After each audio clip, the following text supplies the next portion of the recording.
Haleluya, puji Tuhan.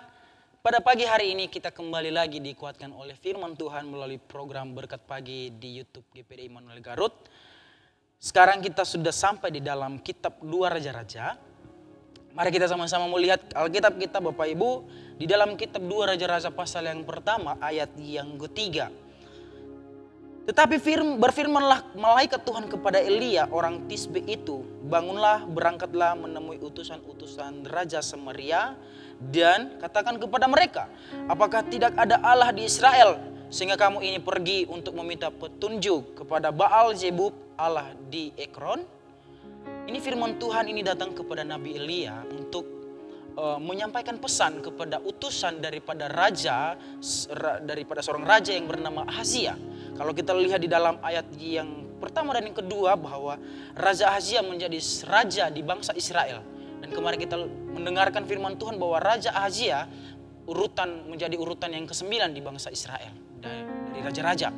Nah, Raja Ahazia ini adalah seorang anak daripada Ahab yang termasuk juga raja daripada bangsa Israel yang sama-sama dikatakan oleh firman Tuhan yaitu membuat atau melakukan yang jahat di mata Tuhan. Hanya ada sesuatu perbedaan daripada Raja Ahab dengan Raja Ahazia anaknya. Kalau kita lihat bahwa Raja Ahab ini sempat merendahkan diri di hadapan Tuhan dengan suatu kejadian. Kalau kita lihat di dalam pasal yang ke-21 satu Raja-Raja tentang kebun anggur Nabot. Nah, di sini ada sebuah cerita ketika Raja Ahab ini menginginkan sebuah kebun anggur Nabot, dan pemilik daripada kebun anggur Nabot ini tidak mengizinkan untuk Raja Ahab ini untuk memilikinya. Nah, ketika dia pulang ke rumah Bapak Ibu, dia termenung dan kayak banyak pikiran karena mungkin karena dia tidak mencapai keinginannya. Namun istrinya melihat, istrinya ini bernama Isabel, namun dia menceritakanlah apa yang terjadi.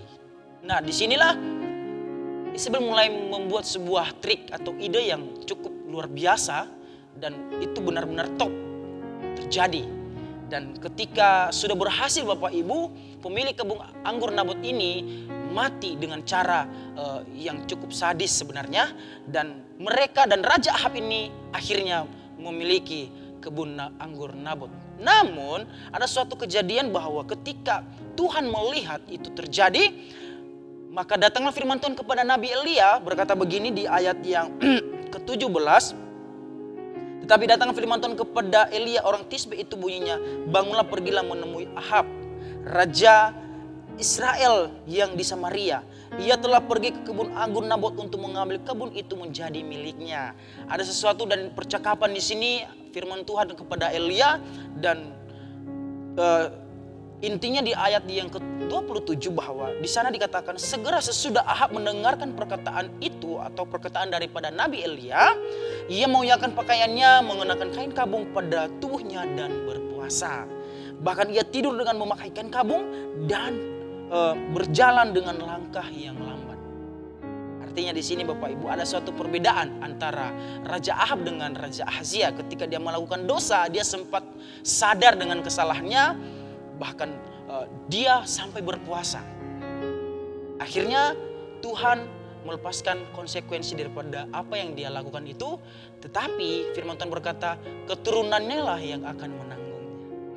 Maka tibalah di ayat yang di pasal yang pertama daripada 2 Raja-Raja ini tentang kematian daripada Raja Ahazia, anak daripada Raja Ahab. Nah, Bapak Ibu, yang menjadi sebuah inti daripada firman Tuhan hari ini bahwa di ayat yang kedua berkata begini.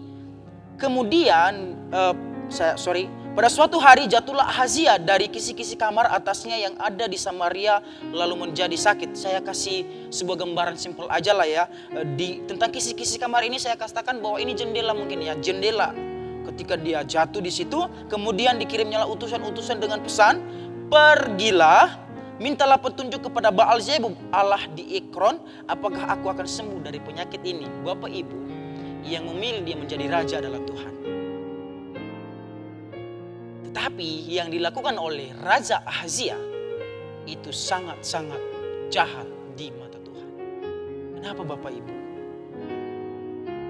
Tuhan sakit hati dengan sebuah perkataan daripada Raja Ahazia yang berkata begini, apakah aku akan sembuh dari penyakit ini? Dia meminta petunjuk kepada raja atau kepada Baal, bukan kepada Allah yang disembah oleh bangsa Israel sebelumnya yang cukup dahsyat luar biasa, yaitu Tuhan kita yang sama kita sembah sampai hari ini.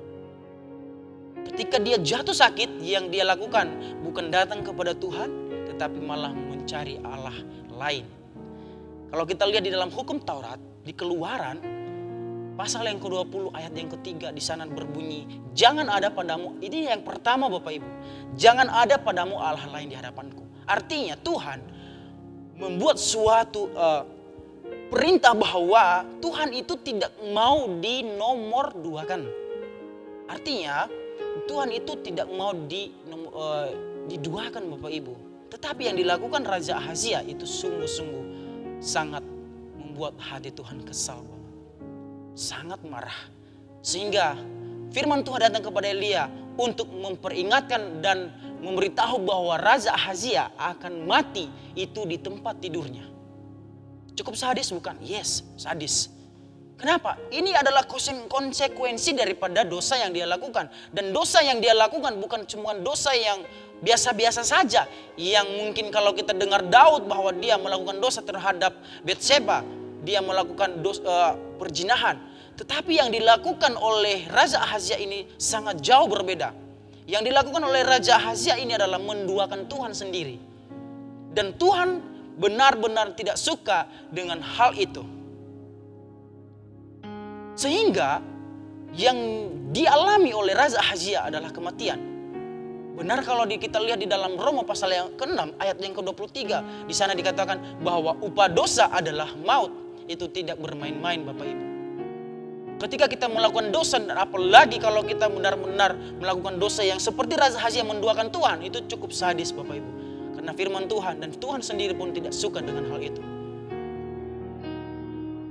Mungkin Bapak Ibu yang saat ini tidak seperti yang dilakukan oleh Raja Ahazia, menduakan Tuhan dengan cara menyembah Allah lain seperti patung dan lain sebagainya. Mungkin yang kita lakukan saat ini berbeda. Mungkin kalau saya ambil satu contoh bahwa mungkin kita menduakan Tuhan ini dengan cara atau dengan pekerjaan kita. Kenapa saya berkata begitu? Karena sekarang ada banyak kejadian anak-anak Tuhan, umat-umat Tuhan, orang-orang yang percaya kepada Tuhan itu sudah lagi tidak mengingat kebaikan Tuhan, sudah lagi tidak mengingat Tuhan. Karena kenapa? Karena sibuk dengan pekerjaannya. Sampai-sampai tidak ada waktu membangun hubungan dengan Tuhan. Ini mungkin salah satu contoh yang membuat kita menjadikan Tuhan itu nomor 2. Tetapi kalau kita lihat di dalam Matius pasal yang ke-6 ayat ke-33, firman Tuhan berkata apa? Carilah dahulu kerajaan Allah, maka segala sesuatu itu akan ditambahkan kepadamu. Apa itu? Semua Bapak Ibu yang ada itu semua Tuhan yang punya. Harta, jabatan, segala macam itu Tuhan yang punya. Dan itu akan ditambahkan kepada kita ketika kita memprioritaskan Tuhan dalam hidup kita. Nah, jangan sampai hal ini terjadi. Jangan sampai kita mengkorupsi waktu-waktu kita dengan Tuhan. Ini yang perlu saya tekankan bahwa konsekuensi ketika kita menomorduakan Tuhan itu adalah maut. Itu firman Tuhan berkata begitu. Karena ketika kita menomorduakan Tuhan, itu sama aja kita membuat hati Tuhan kesal, menyakiti hati Tuhan. Jangan sampai hari-hari ini kita membuat sebuah alasan bahwa saya tidak punya waktu lagi dengan Tuhan. Bapak Ibu, saya mau katakan bahwa jangan buat Tuhan kesal dalam hidup kita. Jangan buat Tuhan menyesal, memberikan kita kekuatan. Bapak Ibu, Tuhan memberikan kita nafas, kesehatan, kekuatan, mampu untuk bekerja, mampu untuk melakukan aktivitas kita. Itu semua karena kemurahan Tuhan. Dan hanya Tuhan hari ini menginginkan waktu kita. Kalau kita lihat dengan kisah di dalam Matius, di Taman Getsemani, Yesus berdoa. Tuhan berkata kepada murid-muridnya, tidakkah kau bisa berjalan 1 jam saja? Artinya, Tuhan menginginkan waktu kita tidak terlalu sampai full 1 hari. Tetapi yang Tuhan inginkan, kasihlah waktu untuk Tuhan. Jangan sampai kamu menomorduakan Tuhan. Jangan sampai kita membuat sesuatu yang menghalangi kita di hadapan Tuhan dengan cara kita berkata bahwa pekerjaan saya, pelayanan saya, aktivitas saya, aduh, jangan sampai hal itu terjadi Bapak Ibu. Oleh sebab itu, Raja Ahazia mengalami kematian karena dia menyembah Allah lain. Jangan sampai hal yang sama terjadi atas hidup kita. Mungkin saat ini kita tidak merasakan, tetapi ingat, konsekuensi daripada segala kejahatan yang kita lakukan di mata Tuhan. Ketika kita menomorduakan Tuhan, mengutamakan pekerjaan daripada Tuhan, itu artinya kejahatan. Kenapa saya bilang kejahatan? Itu adalah sesuatu hal yang salah. Karena kenapa? Tuhan harusnya yang menjadi prioritas kita Bapak Ibu. Jadi apapun segala sesuatu yang kita lakukan saat ini, utamakanlah Tuhan dalam hidup kita. Amin Bapak Ibu. Saya percaya bahwa firman Tuhan hari ini menjadi kekuatan dan menjadi peringatan kepada kita sebelum terlambat. Jangan sampai kita terlambat, maka yang kita alami adalah hal yang tidak baik daripada Tuhan. Puji Tuhan, ini yang menjadi firman Tuhan dan biarlah menjadi berkat bagi kita. Saya percaya firman Tuhan tidak pernah sia-sia ketika kita mau melakukannya. Tuhan Yesus memberkati. Immanuel, Allah beserta